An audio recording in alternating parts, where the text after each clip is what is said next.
Okay, folks, this is the beginning of my new Spur series 2, episode 2, and it's pretty cold here in Texas today, and I'm out here in the shop trying to get some things done.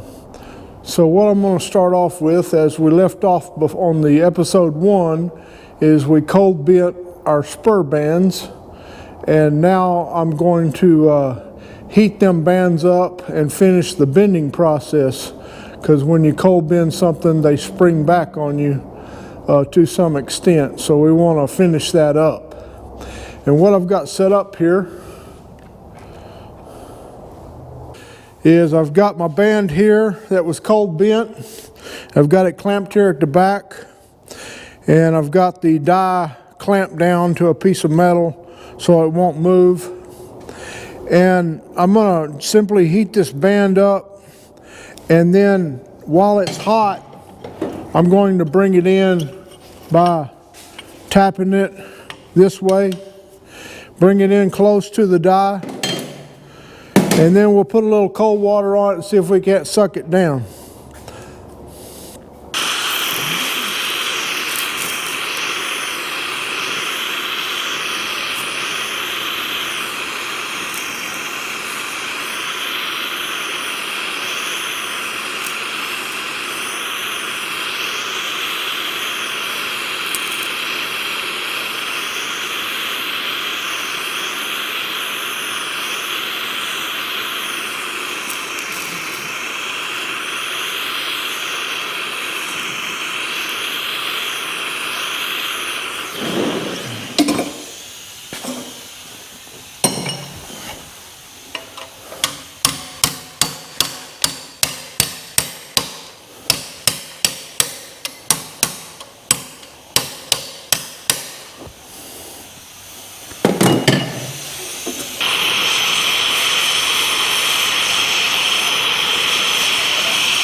Okay, I've got the band off of the die here, cooled down. Anyway, you can see how the band turned out. It's real nice. And here's our die that we need to go by. And you can see it's a perfect fit. So that does work, cold bending it and then heating it up some and pulling it on into the die and putting a little cold water on it, and it sucks it up to the die. And so now I'll do the other band, and then we're going to split some shanks. Okay, let me explain what I'm doing here on the shanks. This is what I've changed from my first Spur series video, but I have shown this in some of my other videos. And what I've got is a Irwin vise, and I've got it put into my chop saw. And I've got a 14-inch by 3/32 chop saw blade. That's the width I prefer because it gives me a little bit of room on the shank. After I slice it, I can open it up a little bit and straighten up the slot if I need to with a handheld grinder. Anyway, I've got this locked in place with my vise. And what I do is I've got a center mark here, and I've got it marked down to where I need it chopped to benefit not only my small rowel, but other rowels if the rider wants to put a different rowel or a larger rowel in it. And then I've got my chop saw coming down, and I've got it hitting right on my center mark there. And that's where I want to cut it at. What I'll do is I'll slowly feed this down, being careful not to get the shank too hot. And when it gets down to where it is, it's split like I want it. So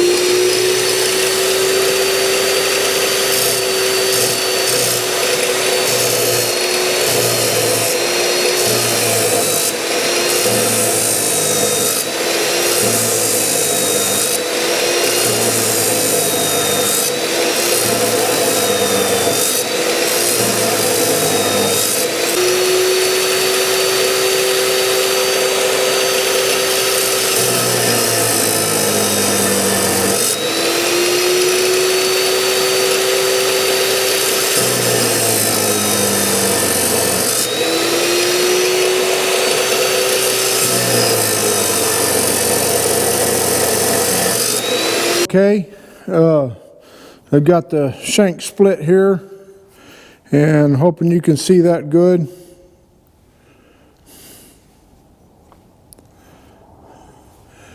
And the slot's about right.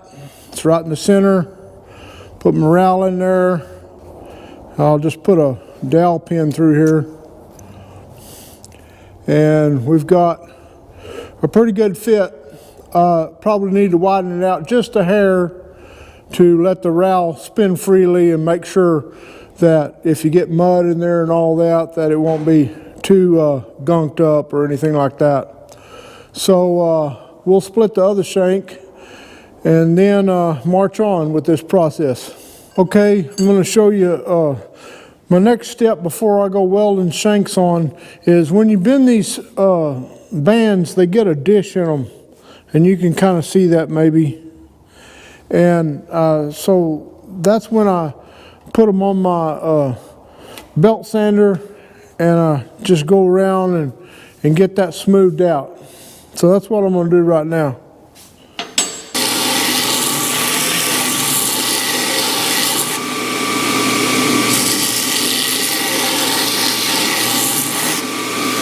You can see how the high edges are coming down.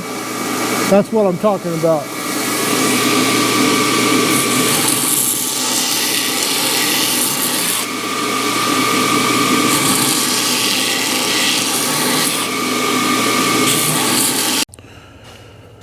Okay, I'll show you here. I got these spurs flattened out on my belt sander, and they're smooth all the way around.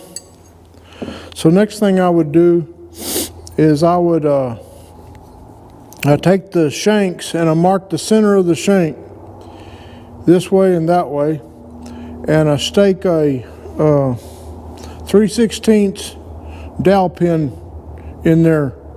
This is about a 1/2 inch long, and I drill a 3/16 hole into the center of the shank. You have to be real exact with that hole. And I drill that down in there, and then I stake it with a center punch all the way around so it stays. And then what I do is I put this into the spur, hammer it down in there, and then when it comes through right here, I'll brad it right there. And then I've got my shank on my spur set in place, but I don't leave it like that. I go ahead and weld it after that. The only reason I do this is I can pre-fit my shank. I can look at it, make sure everything's right, and I can also keep it in the right spot that I want to, and I'll tack weld it up here, tack weld it down here, and then I'll weld the sides, and then the next step after that is to start grinding it down to where it looks right. I'm not going to go over the welding process. I've done this in the past and showed on my other films. But anyway, once I get this hammered down on there and this shank 3/16 rod comes through here, I'll just brad that out into that countersink hole. And then my shank's in the right place. And I'll look at it, make sure everything's correct, put it on a jig I got, and I'll clamp the front end of it, because when you start welding back here, it starts wanting to pull that front end out. And if it does, you can simply bend it back in or heat it up, put some water on it again. But Usually if you'll hold it down to that jig and weld it, it'll be okay. It does spread a little bit, but it's not much, and you can usually just take it right out. There's one thing I forgot to mention on the shank. It's best to do it before you put the brad the pin or stake the pin into the hole on the shank. Chamfer the edges around the shank like to a 45, so you have room for your weld to fill that area in. I always do that. I just forgot to cover it before I did that one a while ago. Anyway, I went back and chamfered it, but this is the shank for the other one and the pin, and I'm fixing to put it in there and brad it on that one. Here's a band that I got welded up, the one that I was filming earlier, and you can see I have to MIG weld. The best way to do these is TIG weld. And I am a TIG welder, but I have a pacemaker, and it's not real compatible with that. But anyway, I MIG weld them, and the main thing with MIG welding these on is to make sure you clean before every pass. Clean it very good, otherwise you'll get pits in it, and make sure you got good ground. Anyway, I made several passes, and I've got this welded on good. So what we're going to do next is we'll cover cleaning some of this up and getting it to looking like a real spur. Okay, what I'm going to show you here is not my idea. I've got it off of another spur maker from YouTube, and it's been working real good for me with cleaning up these spurs up by the shank and band. I bought a variable control for my grinders, and I just plug them into this, and you can go from low, medium to high. It cuts the speed down on them and makes them more manageable. And then I've got my grinders here, and I've got a thin cutoff wheel is what I would call it on this one, and I've got a flapper wheel on this one. And this is what I do most of the work on, cleaning these spurs up in this area here. So I'm going to show you that. Okay, we'll start with this one here. And I just use this cutoff wheel here to take some of this down a little bit.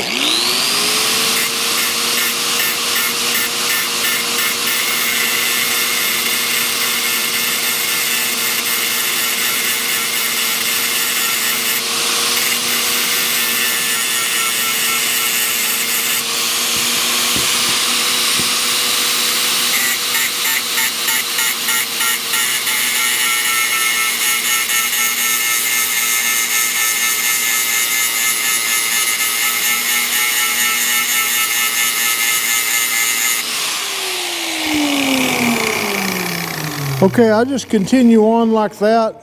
I keep taking this cutoff wheel, and I keep working that down closer and closer until I get right above the spur and shank and the slope that I want. And then what I do from there is I switch over to my flapper wheel. Up here, same thing, I take it down a little bit with that cutoff wheel, just hitting it a little bit. I don't want to touch the band or the shank. I take that down some, knock that off, knock this off, that off, and then I start finessing it with this flapper wheel, and I'll show you that next after I get this knocked down. Okay, I got that knocked down with my cutoff wheel. And I use a flapper disc next, and I start brushing it like that and blending it in.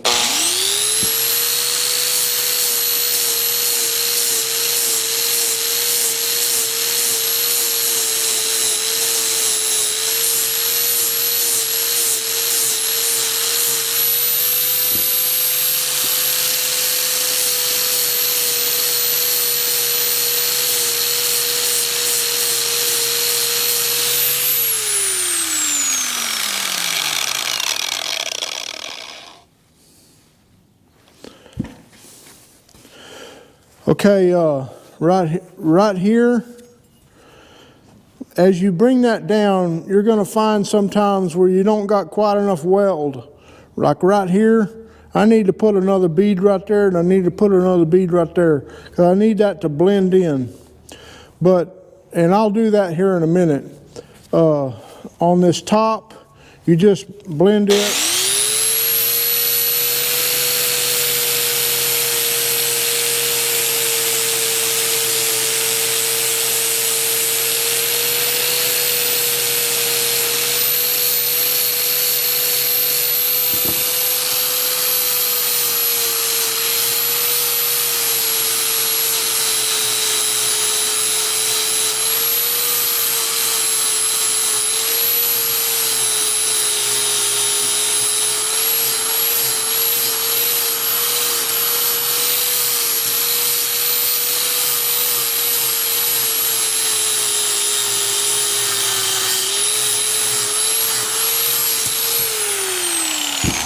You blend that in like that. On the bottom, you blend this bottom in like that. This is what the side looks once you get it blended in. The things to watch out for is don't get your band any thinner right here than what you got up here. Remember, you want this thick back here, tapering down at the front. Same way with the shank. You don't want it thick out here and thin right here. And right now, I've got it about right on this side. But what I'll do here in just a little bit, or the next clip, is I'm going to start, I'm going to get this slot just where I want it, make sure my rail fits in it properly. It's a little tight right now, so I'm going to bring out this side a little bit. Once I do that, then I'll start tapering this shank on my belt sander over there, and I'll just hold it and pull it along and start tapering that down, and then this will all come to shape. Then next we need to work on our chap guard and some of that. But right now I've got to go back over and put some weld right here and right here so I can blend this side in just like I did this side. But it's looking pretty good. These flapper wheels work real good. You want to be careful with them. They'll take off a lot of metal.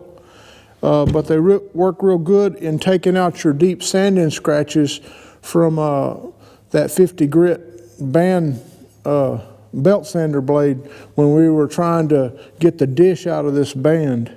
So they work good for that. And then I'll show you some more things once I get those things done about finishing off and making this band look slick. Okay, I've got these cleaned up the way I want them for now. I'm fixing to taper this shank.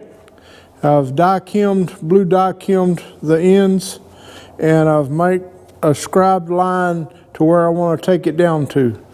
I'm using my homemade belt sander that I built. If you want to learn to make this belt sander, it's pretty cheap to make, and check out my video on it. And it's great for spur makers. This fence here is removable. I got it bolted right here, and you take that off and you can work your spurs around that belt to get the inside real nice. But with the backing plate is better when you're doing knives and things like that, but also for something like this where you need a hard surface to push against. So I'm gonna taper this. I'm starting with a 80 grit belt, see if that's going to work for us.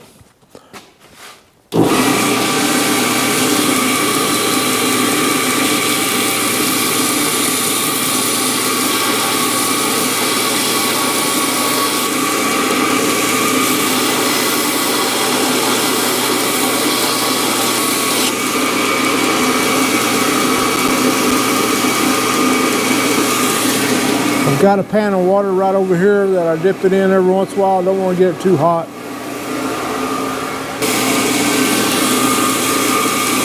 The main thing on this is you want to keep it perpendicular with the belt. You don't want to be cutting it off sideways.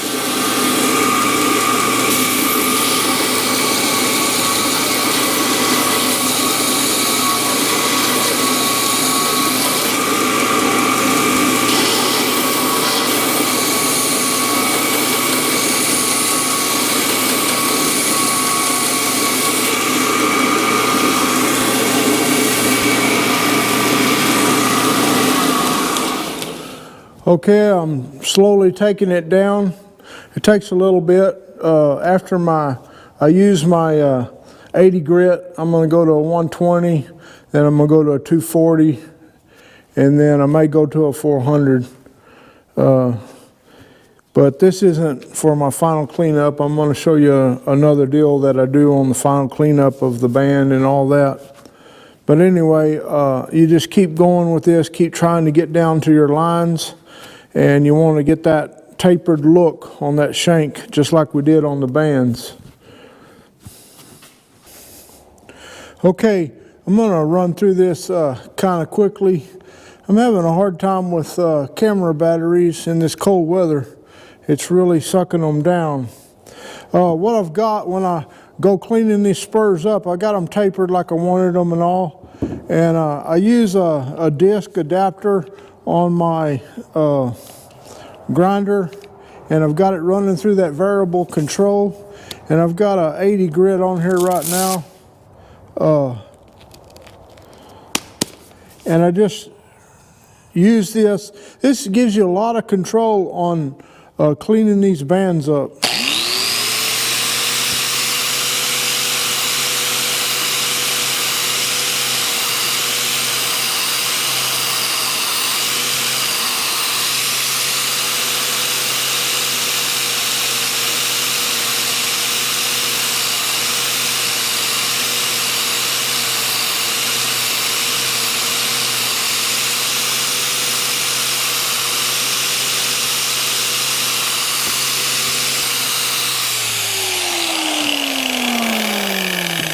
After you get that done, you just switch it out. I kind of tore that one up. Switch it out. I go to a 120, and then I got a 240 and I got a 400, and that pretty much cleans them up.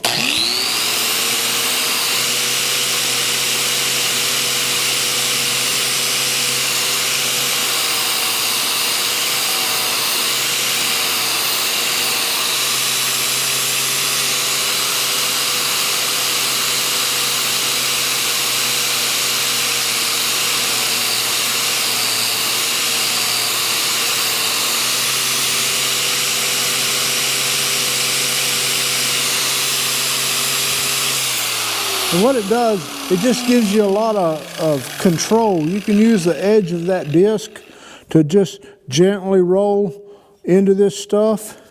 And I clean it all over with these. And when I get up to that 400, well, the spur's really shiny. Okay, I'm gonna go through this real quick.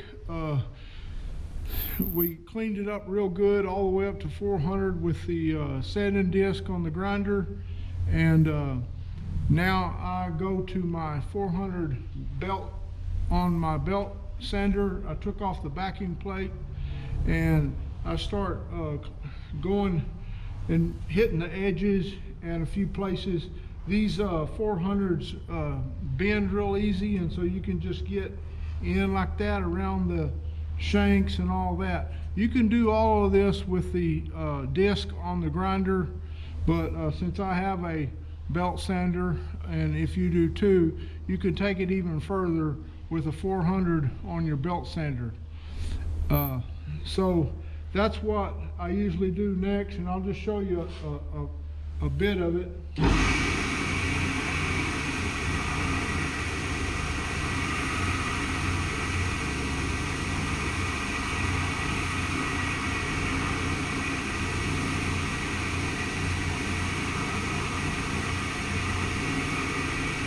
You can see how it bends.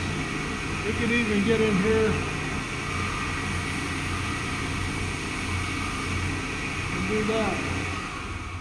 You can get in those curves and everything with these 400s because they bend so easy. Then after that, I go to a 3M wheel to finish it out. And I'll show you that. This is the 3M wheel right here. And you can just take this and hit this real nice like that and go over the different places, up in the curves, around the ends.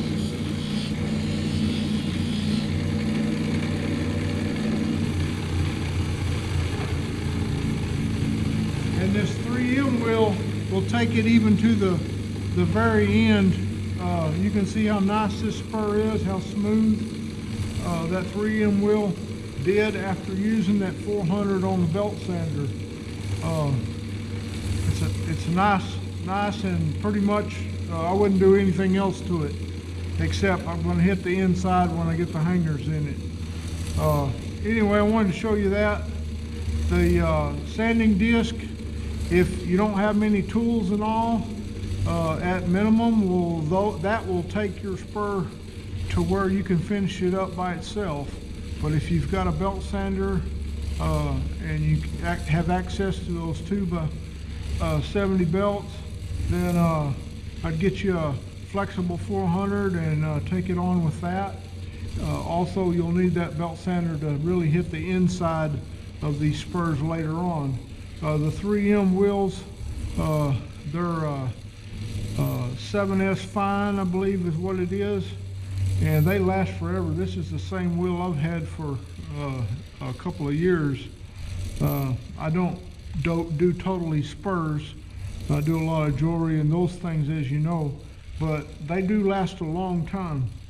Anyway, that pretty much finishes it out after you hit it with that 3M wheel. It really slicks off. Hey, I wanted to say this is going to be the end of episode 2.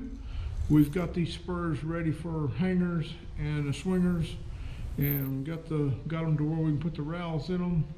So stay tuned to episode 3, and we'll move on with these spurs. Thanks for tuning in. Please like and subscribe. And a lot of these steps I've gone over, I also have separate videos on them, so check those out in my channel. See y'all later.